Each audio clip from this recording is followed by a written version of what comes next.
നമസ്കാരം. Raf talks ഫുട്ബോളിലേക്ക് ഏവർക്കും സ്വാഗതം. കഴിഞ്ഞ മത്സരത്തിൽ മികച്ച വിജയമാണ് പോർച്ചുഗൽ സ്വന്തമാക്കിയിട്ടുള്ളത്. എതിരില്ലാത്ത 3 ഗോളുകൾക്കാണ് തുർക്കിയെ അവർ പരാജയപ്പെടുത്തിയത്. ബെർണാഡോ സിൽവ, ബ്രൂണോ ഫെർണാണ്ടസ് എന്നിവർ ഓരോ ഗോളുകൾ വീതം നേടിയപ്പോൾ ഒരു ഗോൾ തുർക്കിയുടെ തന്നെ സംഭാവനയായിരുന്നു. സൂപ്പർ താരം ക്രിസ്ത്യാനോ റൊണാൾഡോ മത്സരത്തിന്റെ മുഴുവൻ സമയവും കളിച്ചു എന്നുള്ളത് മാത്രമല്ല, ഒരു അസിസ്റ്റ് അദ്ദേഹം സ്വന്തമാക്കുകയും ചെയ്തിരുന്നു. 2 മത്സരങ്ങളിൽ 2ലും വിജയിച്ച പോർച്ചുഗൽ ഗ്രൂപ്പിൽ 1-ാം സ്ഥാനത്താണ്.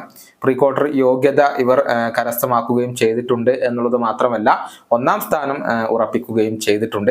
ഇനി ഗ്രൂപ്പിലെ അവസാന മത്സരത്തിൽ ജോർജിയയാണ് പോർച്ചുഗലിന്റെ എതിരാളികൾ. 3-ൽ 3 വിജയിച്ച് ആധികാരികമായി കൊണ്ട് മുന്നോട്ട് പോവുക എന്ന ലക്ഷ്യത്തിലാണ് പോർച്ചുഗീസ് ടീം ഇപ്പോൾ ഉള്ളത്. ക്രിസ്ത്യാനോ റൊണാൾഡോയുടെ പുതിയ ഇൻസ്റ്റഗ്രാം പോസ്റ്റ് അത് തന്നെയാണ് ചൂണ്ടിക്കാണിക്കുന്നത്. വളരെ വേഗത്തിൽ മുന്നോട്ട് പോകാൻ വേണ്ടിയുള്ള ധൃതിയിലാണ് തങ്ങൾ ഉള്ളത് എന്നാണ് ക്രിസ്ത്യാനോ റൊണാൾഡോ കുറിച്ചിട്ടുള്ളത്. അദ്ദേഹത്തിന്റെ വാക്കുകൾ ഇങ്ങനെയാണ്: ഞങ്ങൾ ധൃതിയിലാണ് ഇപ്പോൾ ഉള്ളത്.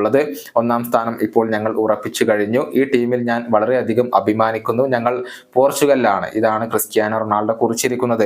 ജൂൺ 26-ാം തീയതി അർദ്ധരാത്രിയാണ് പോർച്ചുഗലും ജോർജിയയും തമ്മിൽ ഏറ്റുമുട്ടുക. മത്സരത്തിൽ ക്രിസ്ത്യാനോ റൊണാൾഡോ സ്റ്റാർട്ടിംഗ് 11-ൽ ഉണ്ടാകും എന്നാണ് പ്രതീക്ഷിക്കപ്പെടുന്നത്. ക്രിസ്ത്യാനോ റൊണാൾഡോക്ക് ഇതുവരെ ഈ ഒരു യൂറോ കപ്പിൽ ഗോൾ നേടാൻ കഴിഞ്ഞിട്ടില്ല. അത് ആരാധകർക്ക് ഒരൽപ്പം ആശങ്ക നൽകുന്ന കാര്യമാണ്. ജോർജിയക്കെതിരെ റൊണാൾഡോ അക്കൗണ്ട് തുറക്കും എന്നുള്ള ഒരു ശുഭാപ്തി വിശ്വാസത്തിലാണ് അദ്ദേഹത്തിന്റെ ആരാധകരുള്ളത്. യൂറോ കപ്പിലെ നിലവിലെ ഗോൾഡൻ ബൂട്ട് ജേതാവ് കൂടിയാണ് ക്രിസ്ത്യാനോ റൊണാൾഡോ. ഈ വീഡിയോയുടെ അവസാനിപ്പിക്കുന്നു. വീണ്ടും കാണാം.